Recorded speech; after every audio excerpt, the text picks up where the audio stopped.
here I am. There's the dinner tonight, which is my pork and lamb roast going over the spit. And I've been working on a little shed for my apprentice, who's getting it plastered tomorrow. And yeah, I needed to come down, make sure it's all compliant with Australian standards. So, but anyway, no, I've been working, and yeah. So, anywho, that's where I am today. So it's been good. I was working on a job earlier today, which was 80-foot boat, which was up for sale and has been sold to a new owner up in Sydney. Hopefully, I'll get the delivery taking it up there, which will be good. Why can't I hear? Does that mean anything? Can everyone, George, can anyone just let me know that, is it only Georgie that can't hear? Is there anyone else that can't hear? Can't hear Andy? I can hear him. Okay. I think, Georgie, it might be your end, because I can hear loud and clear as well. Yeah, no, I'm fine. I can hear Andy, so that's fine. Yeah, okay. Majority, yeah.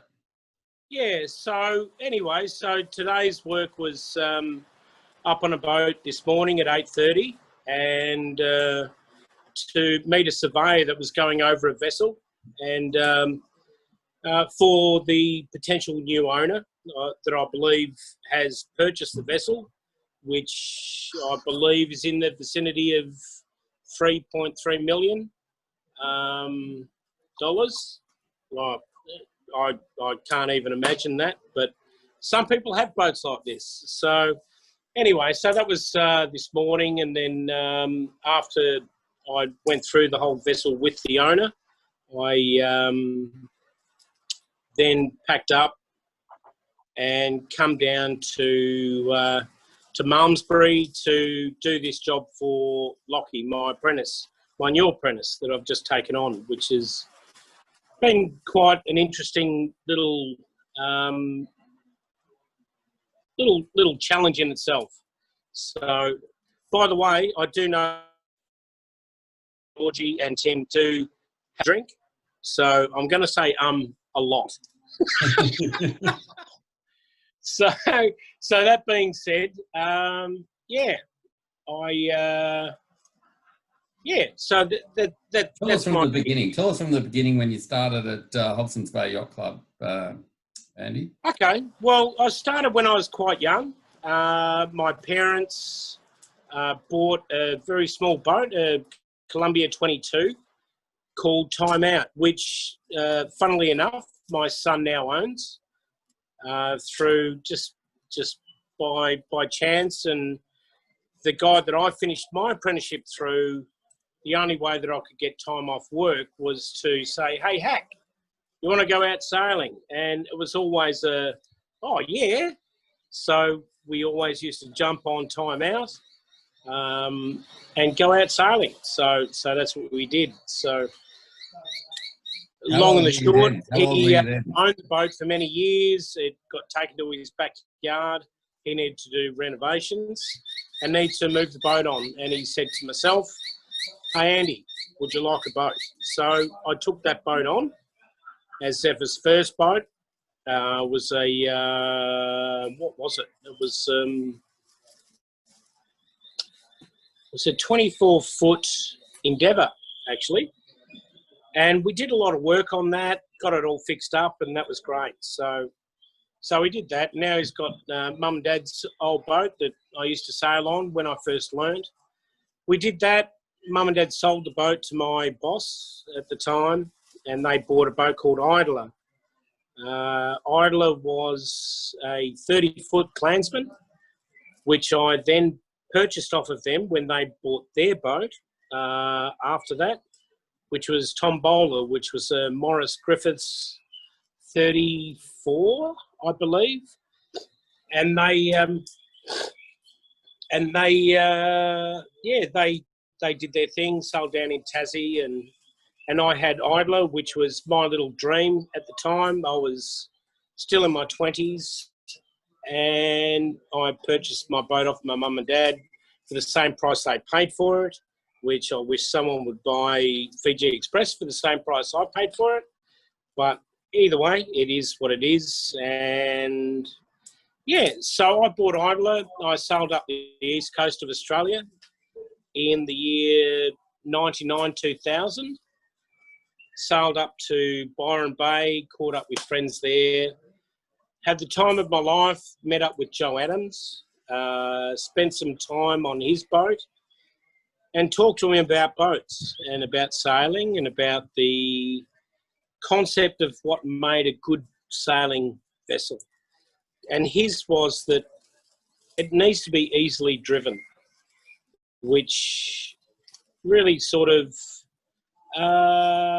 it made an impact on me, being with him and around him. He was such a beautiful gentleman, and a lovely guy to spend some time with. And we did spend time on his boat, which was called Wahoo, which was a steel 50-foot Adams yacht, of course, which he designed and built. And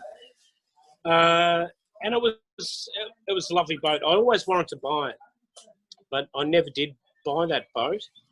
I ended up buying Fiji Express, an Adams 13, which he always said was a Trad 36, an Adams Trad 36 with stretched out lines. And he explained to me the whole concept of theoretical waterline length versus, like, as he always said about the Trad 36, if you like a boat that has a bone in its mouth, in other words, pushing a big bow wave, it's a good boat.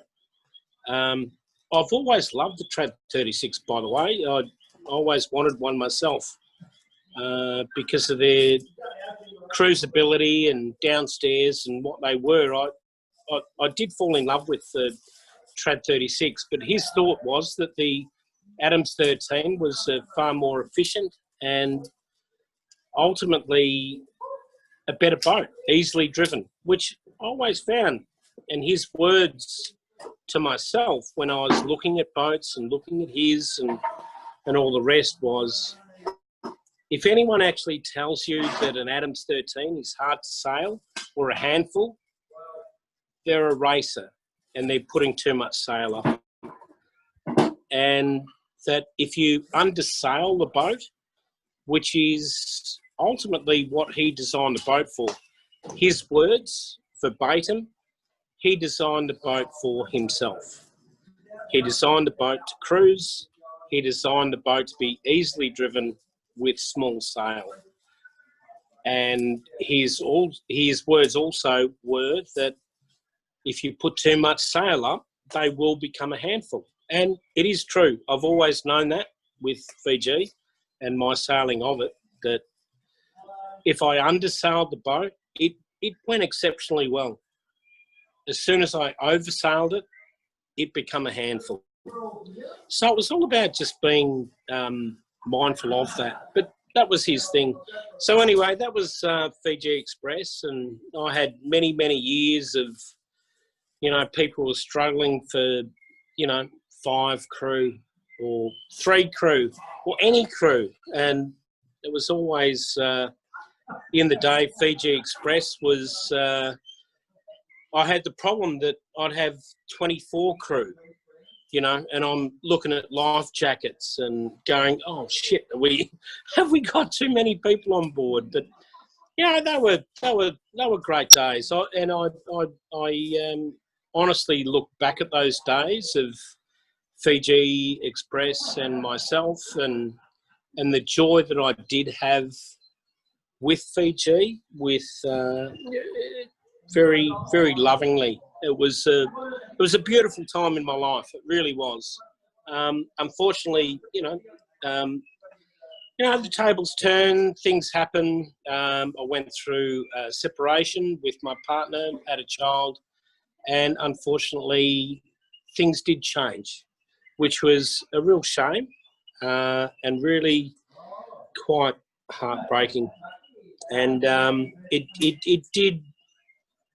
it was very, very taxing on myself, and hence why I suppose after that time I hadn't been seen around the club for a long time, which is sad because there's so many people that I truly love, and as you know, I work on boats for a living, and of all the clubs I work in, I must admit Hobson's Bay Yacht Club, to me, in my heart, and everything that I've seen, is truly the pinnacle of what I see as a real yacht club. You know, they're real people. They work on their boats. It's probably as far as work goes, because I work on boats for my living. It is my life, and I have not stepped away from boats. Boats are my life every day.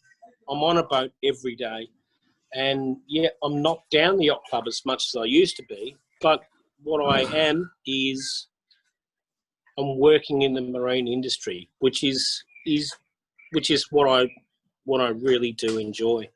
How did you get into the marine industry? Sorry? Sorry, if you want to keep going. Sorry, I didn't mean to interrupt. Just how did you get into the marine industry?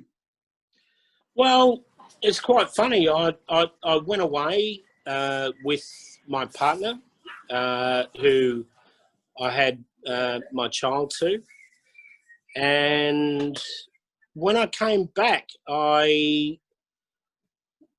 thought, well, what am I going to do for work? You know, I'd been away for 6 months.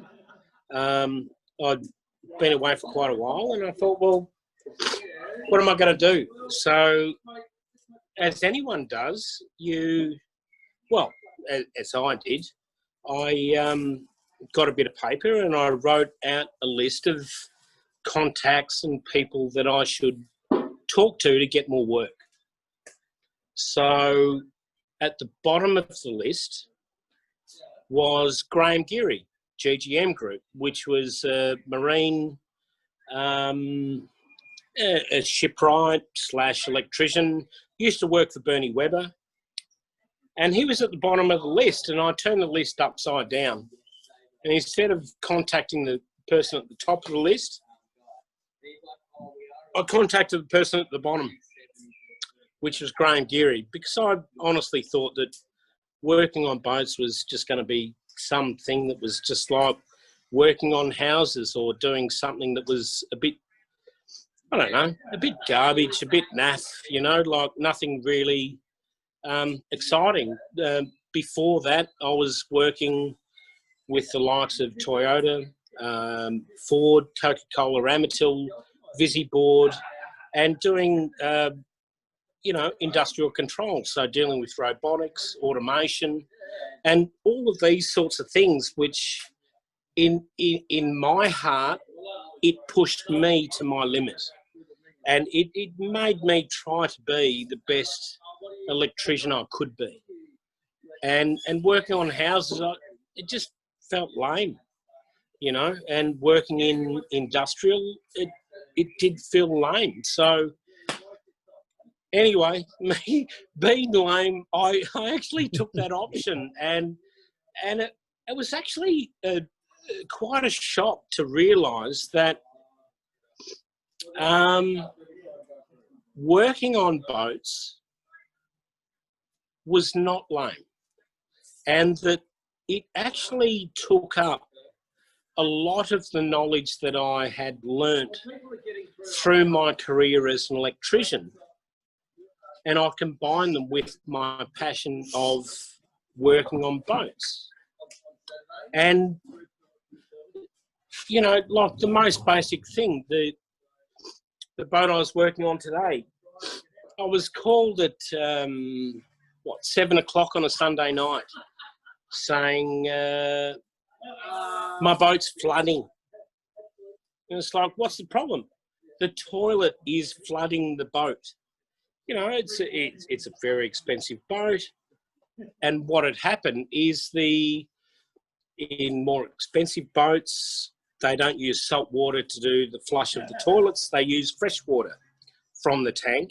And what had happened is the solenoid had stuck open, which meant that the toilet kept pumping fresh water from the tanks into the toilet and flooded the boat in its main cabin.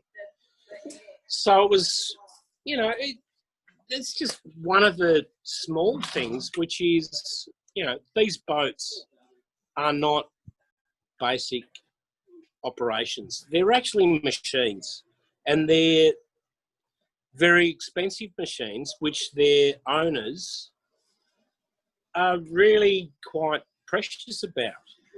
And I suppose this is where I've gone in deeper and deeper into this industry and realised that the information and what I've learned from working in industry with robotics, automation, dealing with low voltage as well as 240 volts and things like that, has put me in good stead.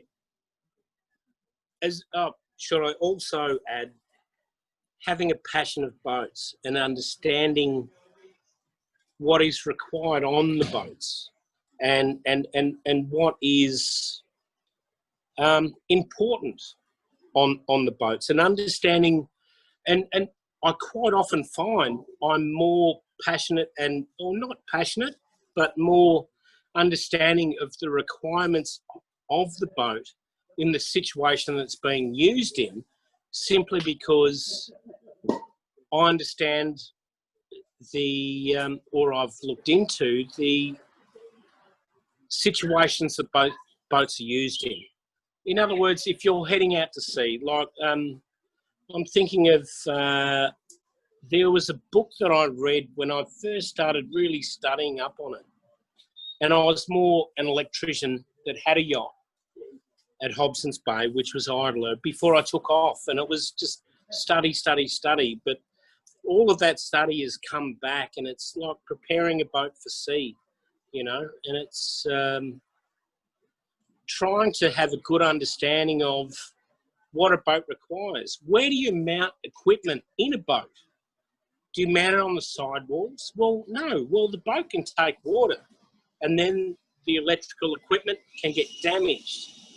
So you've got to be really mindful where you mount things, where you do things, how the boat operates and what's going on. It's I don't know. I've found it a really quite an amazing journey for myself, working professionally on a boat. I can remember years ago, I wanted to work more professionally on a boat, and I asked Bill Fior years ago, Bill, can you give me like a what do you call a reference of me on a vessel? I was hoping in my younger years to actually jump on professional boats and try to take my professional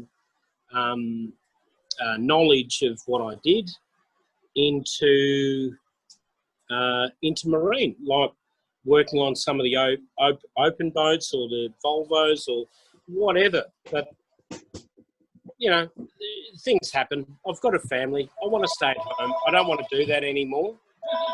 But anyway, no, it's, yeah, an interesting journey. But I suppose where it's come to now is that, yeah, I'll work on them full time. And my passion is to be able to offer something that is actually understanding the owner of the vessel and what they need and what they don't need, which is more than often the point. A lot of people are armchair cruisers where there's a lot of things that they would like to have, but I don't think they really need, you know. And it's not as though I want to talk them down, but I don't want to spend their money. And for me, I always go back to what would I do and what do I have on my own boat? You know, like it was only... Yeah, It was only yesterday. I was on VP10, which is Victoria Police, which is one of the clients that I have. And they asked me to come on board and inspect a few things. So I was working on another one of their vessels. They're one of the clients that I have. And they said, oh, there was a mechanic on board and he got an electrical shock. I'm like, oh, right, okay, all right. Can you come on board and have a look and see if there's a fault on the boat? I'm like, well, yeah, okay, yeah, absolutely. I'll do whatever you want. You know, you're paying, I'll fix it. So anyway, I went on the boat and had a bit of a look, and I'm looking at their batteries, and they were sealed. Well, they weren't. Well, they called them sealed lead acid. They were lead calcium batteries, which is a sealed battery, which means you can't refill them with electrolyte or distilled water. You need to replace the battery, and they've got them on their boat, and this is an aluminium boat. I'm just going, well, what are you doing with flooded lead acid batteries on essentially an emergency vessel? You know, you should be using AGM batteries, and the reason is that AGM batteries don't gas, that they are completely maintenance free, and they're a much better cell and battery technology for the application. But they've just got basically car batteries in there. I'm like, you shouldn't be using those. I'm not sure who put them in, but you know, you shouldn't have them. So anyway, they're like, yeah, no worries, Andy, thank you. And you know, I'm just waiting for the order to come through to change them over. So, what type of batteries did you have in your boat? Andy, just something, Andy. Can you tell us about some of the disasters you've seen? You've told us all about the good stuff. What disasters have you seen, and what issues have you found in boats to do with electrics and stuff like that? That'd be great. Okay. I was on a vessel which was probably about an 80-foot vessel that had about 10 N200K size batteries, which weigh in at about 70 kilo a piece. And they had an issue with them. They were, you know, this is directly connected to the reason why I said to the police, you should not be using these. And anyway, I was down in the engine room and I was starting to disconnect, and it threw an arc. And that arc was the last thing, well, it's not the last thing I remember. I remember everything. It wasn't knocked out. But that battery actually exploded on me to the point that the only thing left was the lead plates, and everything else was over the engine room. It exploded in my face. The spanner that I was holding hit me in the head. And I actually count my lucky stars that the battery had gassed off that much that there was very, very little electrolyte left in that cell. And the other thing too is that it did not detonate the battery that was beside it. Only one battery detonated, and it scared the living bejesus out of me. And that after that point, I've just gone, no, this is absolutely insane. I refuse to use flooded electrolyte batteries on boats. And ever since then, I do not use them, and I will heavily recommend against it. The last job I did, and I'm only talking honestly, that I put flooded lead calcium batteries into a vessel.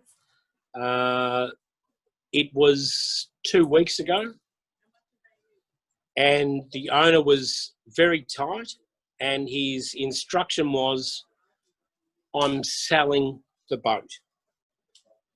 I'm selling it, and I do not want to spend the money. And even though it cuts me, sometimes you need to just understand where the owner is coming from, which is where I go back to myself and go, well, I understand the owner doesn't want to spend twice the amount for getting the correct batteries for the vessel. He's selling it. But that is probably one of my scariest points, and that was just the danger of flooded lead acid batteries. They're horrible. I hate them. I hate them with a passion. I really do. I can't express that any stronger. So if you want a disaster story, that was it. I ended up with a big lump on my head, and potentially I didn't lose my vision due to acid being sprayed in my face. So, Colin Leake has written, it was an impressive egg on your head. yes, Colin saw it. Yeah, Colin worked with me for quite a while, and he was he was an interesting and enjoyable apprentice for a little while. Well, he wasn't an apprentice; he was my little understudy, and it was quite lovely actually. Especially the one where whoever turns up on the job on time and whoever is late, there was a 6-pack agreement where if I was late, I needed to buy him a 6-pack. And it wasn't limited to Victoria Bitter. So it was an open agreement, which ended up being extremely expensive, but it was effective. Colin was always on time. But yeah, so very good. I did a fair bit of time with Colin. He was very, very helpful, and he was great at his skills too.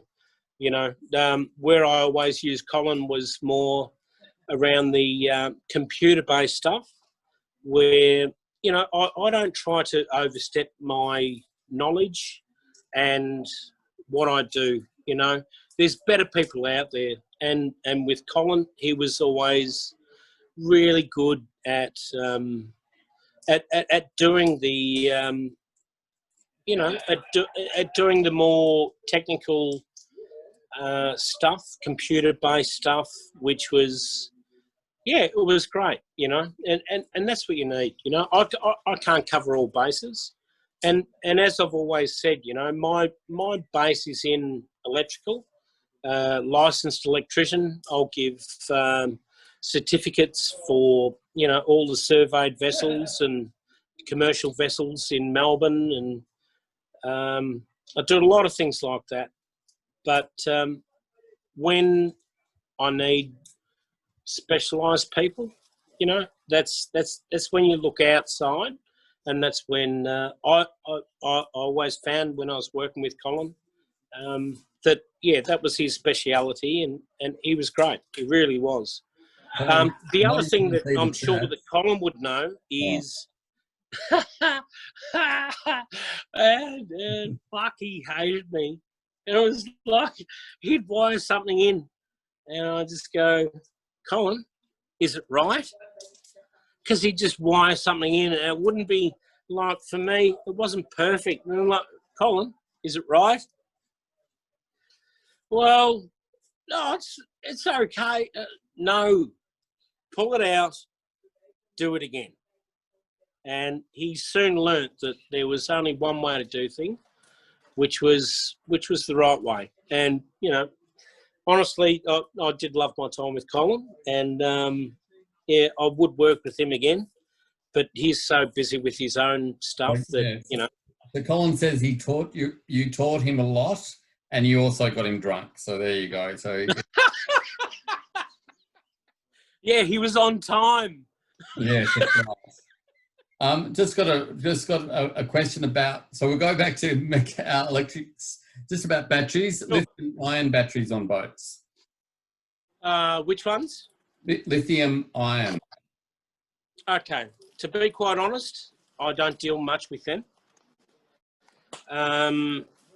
My feeling towards technology is about keeping things simple. I believe a boat in its elements is something that needs to be bulletproof. And that's the way that I've always looked at it. And as I said, there was Cole Sadlard, a book, about preparing your boat for sea, which really went into ensuring that whatever you've done and whatever is happening, that you have a handle on it. And as far as batteries go, my honest thought is to try to, if you break them down into the most basic and almost bulletproof battery, I would go back to a flooded lead acid battery, right? So a flooded lead acid battery, they're a tractor, they don't break down. Well, they do over time, but they're pretty bulletproof. But you've also got technology which comes along. And one technology which came along after flooded lead acid was the calcium batteries, which you see as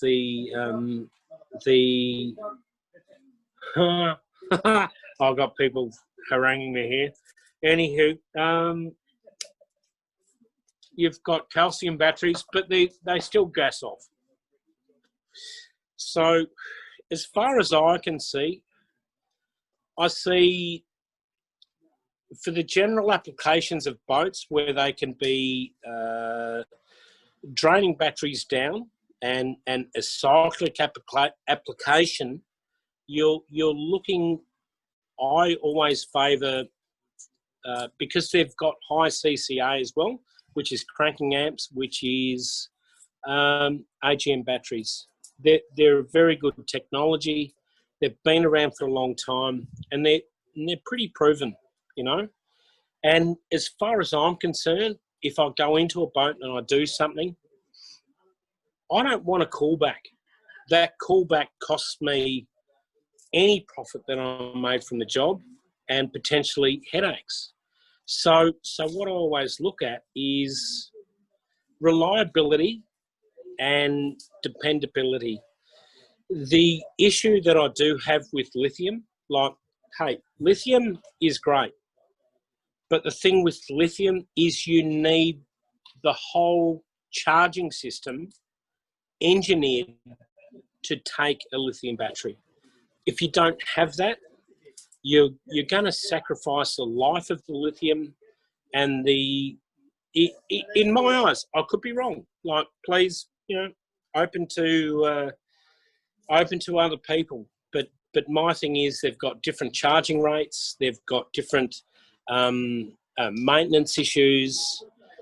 Whereas AGMs are very, very closely affiliated with their charging rates and their usage with a standard lead acid battery. So then you can incorporate an AGM a lot easier into an existing system without engineering the system to manage an AGM or a lithium battery. The other thing with lithium batteries is they have a lot of electronics and a lot of other things attached to that battery for it to operate properly. And one thing I've always found in boats is the more electronic and electric systems you incorporate, the more is going to go wrong. So my whole thing is about, and it all comes back to how I envisioned sailing and that is, I don't want problems. I just want something that is built like a tank that is going to operate and keep operating, and I'm not going to have issues. So as far as lithium goes, if you've got a TP52 or whatever, or something that's high level, that is, you're cutting your toothbrushes in half to reduce weight, yeah, sure, let's talk about lithium, and let's re-engineer your charging systems to incorporate that. So there's a couple of questions here, Andy. Mm. Does a battery bank need to have identical batteries? Absolutely. Absolutely. There's absolutely no question about that. As soon as you put more than one battery together and combine it, it needs to be the same battery. Okay, thank you. Absolutely no question. Yeah, and Rob Tanner, you know Rob Tanner, don't you, Andy? He's just said Absolutely, I do. AGM batteries. Yeah. Yeah. So And what was he saying? He said all our AGM batteries have lasted longer than 8 years. Nice, reliable technology. His battery. Yeah. No, and that's exactly the way I see it. It's there's more, and they're more. There's always something coming out that's better. But ultimately, oh,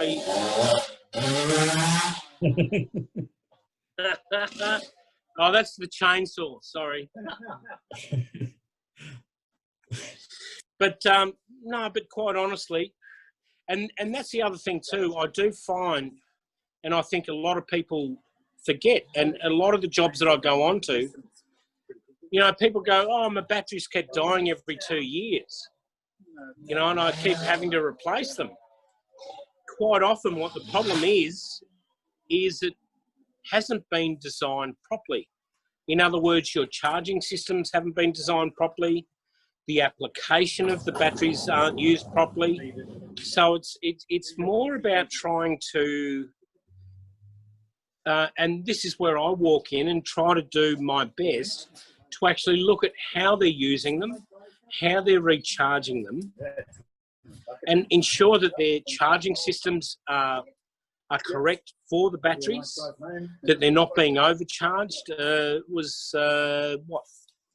Tuesday, a couple of days ago this week, Okay. I changed over an old school solar regulator that was charging AGM batteries, or any batteries for that matter, at 14.3 volts. And 14.3 is a bulk rate charge, and batteries should only be charged at a continuous rate at their float rate, which is usually around 13.4 to about 13.8, depending on the battery. But what that stops is gassing of the battery. So if you've got solar sitting there charging them day in, day out at 14 something, you're going to kill your batteries prematurely. So there's little things like that, as well as using calcium batteries that are only made for cranking a battery or cranking an engine, and not cycling, running running boat systems. So just talking about charging and things, there's a question saying, are cheap eBay solar controllers okay? Sorry? The question is saying, are cheap eBay solar controllers okay? So, cheap. Are solar controllers bought from eBay okay?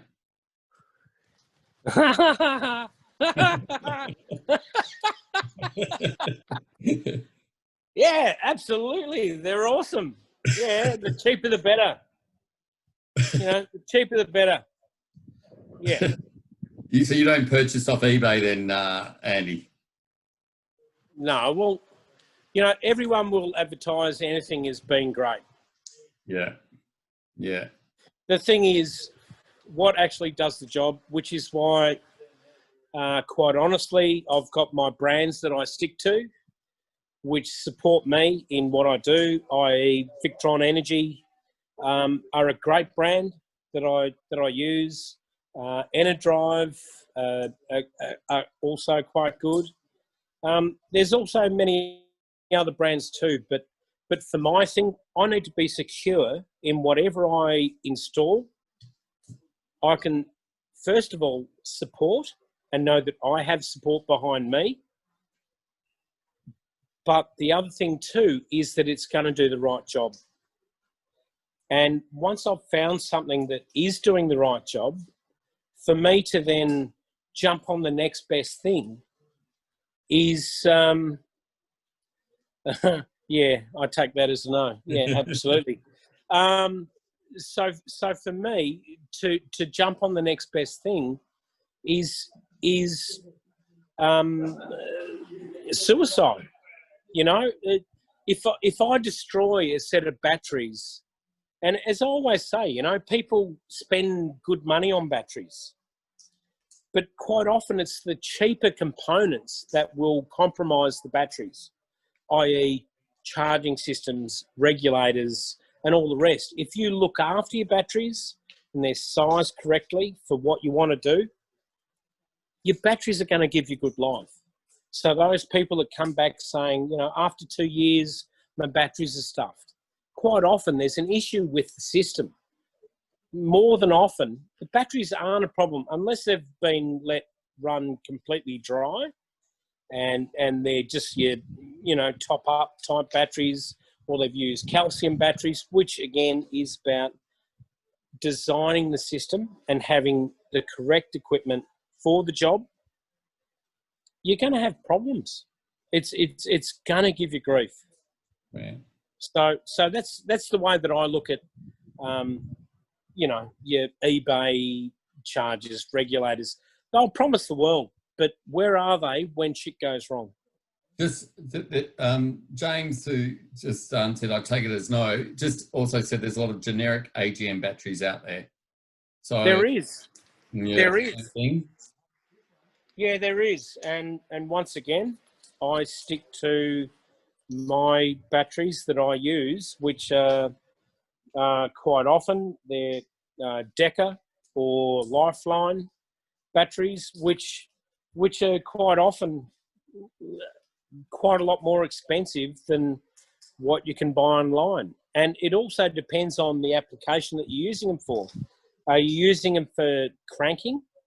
Are you using them solely for cyclic applications? What are you using them for? You know, and this needs to be taken into account. Otherwise, you're going to have issues with the batteries not living up to your expectation. You know, you've got to get the right product for the application, and you've got to do it from the start. And you start from your batteries to, you know, and the only way you can size your battery bank is by going, well, what are you using? How are you using the boat? So a power boat application, quite often they are motoring, so they've always got charge. So you can almost downsize versus a yacht, which is under sail and anchoring or whatever. So, you know, it's also about autonomy. How long can you be without a charge to the batteries? So, and this is what needs to be taken into account. You know, it's if you don't, if you pull a battery down too far, it's very hard to put it all back in again. You know, when you pull a battery right down, what you're doing is the plates actually slightly disintegrate. And when you recharge them, they reintegrate. If you pull them down too far, you haven't got enough bones for everything to go back onto and to recharge. And that's why they commonly talk about your 50%, about, you know, you're pulling past 50%, you're starting to pull it down to bones, and there's nothing when you recharge it for the particles to go back onto your plates.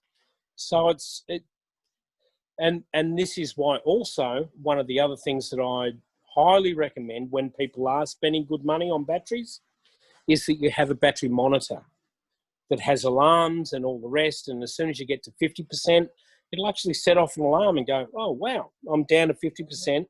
I need to recharge my batteries. I need to look at what's happening and address the issue. So it's about trying to look after your batteries as well as having the right batteries for the application. So, last question, Andy, what voltage would you drop an AGM battery to safely? I would say no. No. That is an invalid question. No, it's an invalid question. Okay. And the reason why I say that is because it's not about your voltage. If you're working on battery voltage, you're flying in the wind. Yep. And this is where a battery monitor actually comes in, which monitors how many amp hours have been drawn out of said battery bank. And and it monitors the amp hours out and amp hours back in. Right. If you're working by a voltage, you really are flying in the wind. As soon as you really start to see a voltage difference, I think you're sort of going too far. Okay. You know, you really don't have a handle on your consumption. So you've got 10 minutes left, or 10 minutes max sort of thing. I have the footy started, I think, so you haven't got the Richmond supporters here at the moment. Woo! Just in regard, there is one question here about, we've been talking about batteries, but what electrical spare parts would you keep on a boat for an emergency? What would you keep on the boat? I would replace any blowable fuse with a resettable fuse. That's the first thing I would do. I don't like resettable fuses. In other words, any fuse that can blow is a problem, because if you're in the ship and you're out of fuses, then there's a problem. As far as spares go, have a good multimeter. Have a good multimeter and know how to use it, which a lot of people sort of, unfortunately, don't know how to use. You know, I know some people do, and that's a great thing. But if you can become, if you can learn how to use a multimeter properly, I think that would resolve a lot of issues. And the age I am, and my whole life has been around electrical, and using a multimeter has been my, that's my major tool. And the way that I use it enables me to give me all the information I need. And quite often what I do, and with all of my clients that I have, I always say, if you've got a problem, call me. But have a good multimeter on board, because I can't help you if you don't. And realistically, if there's anything that's going to help you, it's a good multimeter. Have something. Don't buy a $5 piece of crap. Buy a good one. Buy something that's actually going to work and going to be good for you and give you good readings. And if you call me up and just, hey Andy, listen, that system that you've done, I'm having some problems. How can I help? Is that why a lot of gauges don't work? Sorry? Is that why a lot of gauges don't work? Because there's just no current going there, or whatever? Is that why you sort of... Oh, well, it could be a myriad of issues. Yeah. It could be so many issues, and that's why it's, like, what do I carry on my boat? On Fiji Express, when I was cruising, I always had wire. Always had wire. Always had a multimeter. Always had connectors to join wires, to try to bridge things out. But this is me as an electrician. So it's hard because if you don't know what you're doing, you can actually do more damage. So as far as components, I would say look through your things, and if you do have, you know, some spare fuses, some wire, some other bits and pieces, but it's very hard for me to actually say, what do you need? And it's realistically what you need is a good understanding of electrical. And if you have an understanding of electrical, you can actually fix the problem. And you know, the thing with all the people that I work with and all my clients, it's always just, you know, give me a call. You know, I've got a photographic memory for all the jobs that I've worked on, and it's just, okay, have you got a multimeter? That's almost the first question I've got for them. Have you got a multimeter? And it's like, no. And I'm like, well, okay, all right, what do we do? So I just go through base tests, but it's if you've got an understanding of electrical systems, it's always about breaking things in half. So if you've got a problem, try to break it in half. If you've got a problem with your controller, or you know, have you got a signal to your starter motor? You know, is it your solenoid that's not starting? So put your multimeter on there. That's the only thing that's going to tell you whether you've actually got a signal to your solenoid or not. Is your solenoid burnt out, or do you not have a signal? Okay, I don't have a signal. Okay, well, it's in my control panel. And if you do have a signal, well, it's in your solenoid. So it's always about having a good test equipment and an understanding of how to use it. I think that would be the best advice I could give anyone, really. What's the clicking sound that we're hearing? It's a fire. Yeah, show us the fire. How's it going? Okay, nice. Okay. Mm. Look, we've got one last question to go here. There's been a few reviews. James Ballou and Lynn Wilson have thanked you very much for a great session. And I think you know Lynn and things. And there's one last. I do. Yeah. Lynn, James love to them. Ray Marine cops. Ray Marine cops a lot of hate on forums. What do you think of Ray Marine? Is this valid? I believe Ray Marine are a good product. I do believe they're a good product. I suppose all I can say is that Ray Marine, once upon a time, were almost a sub-standard to B&G. B&G were always seen as the superior product. And it's funny that you see B&G have actually dropped their product line and almost trying to attack or try to take on some of Ray Marine's product line. And you can also see Ray Marine picking up, trying to take on some of B&G's. In other words, you know, the one thing that I always saw, like I've got a Course Master autopilot on Fiji Express, and the one thing that I always saw on that was a pretty bulletproof autopilot, but it's very, very basic. Right. You know, it's a tractor, you know, but it's strong. It does its job, but but trying to make it work properly, you really need to get into the guts of it and learn how to control it. Whereas Ray Marine, they've got a lot of money for R&D, and their products, I believe, are really, like, you know, they are first class. You know, there's nothing second class about Ray Marine. I believe that they are a very good product. That's my thought. But, and it is a big but, with Ray Marine, B&G and Simrad and all of those companies, I think the biggest problem with all of those companies is that they are into repeat sales. In other words, after a very short period of time, they do not support their product.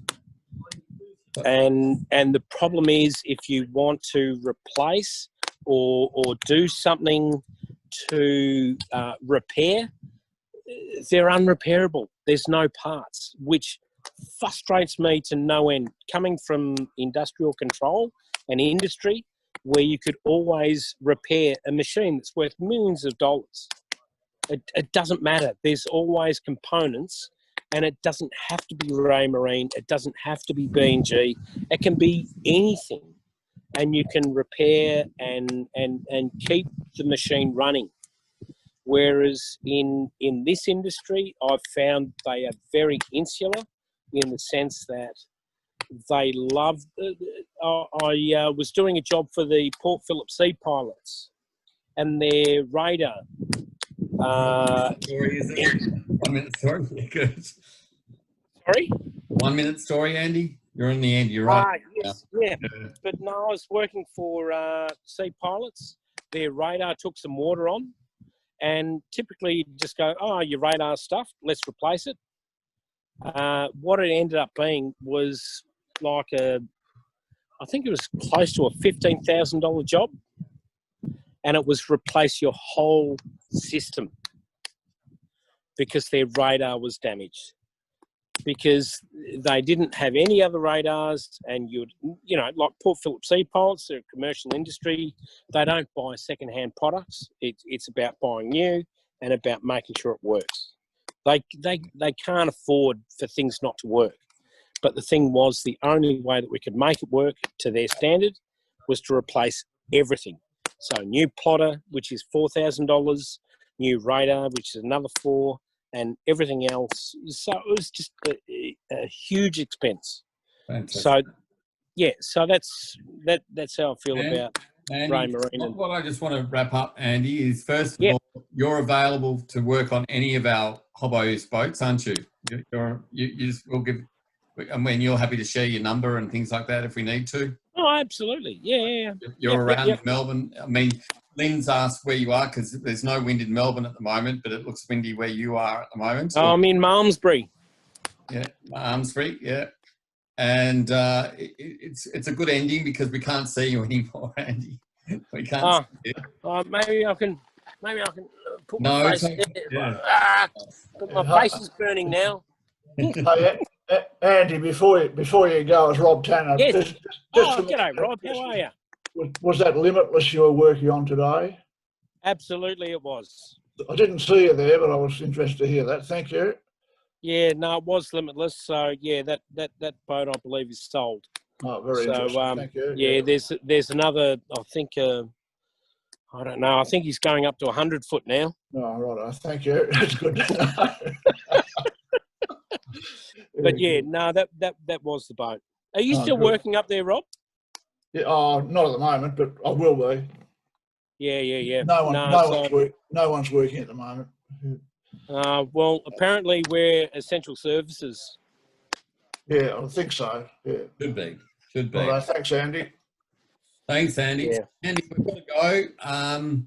Look, it's fantastic. This is video recorded. I'll give you a ring a little bit later on, but I'll be ending it. You enjoy your pork on the barbie. And, we will. Don't you worry about that. And hopefully, if anyone missed this, the members that missed it will have. This is going to be kept on YouTube and on the Hobson's Bay website. So thanks so much for your time, Andy. And I think no worries at all. Okay. Yeah, thanks, Andy. It's great. Yeah. Brilliant. Yeah, okay. good. Thanks everyone for attending. Okay. Yep. Thanks, Andy. Good on you. Thank you.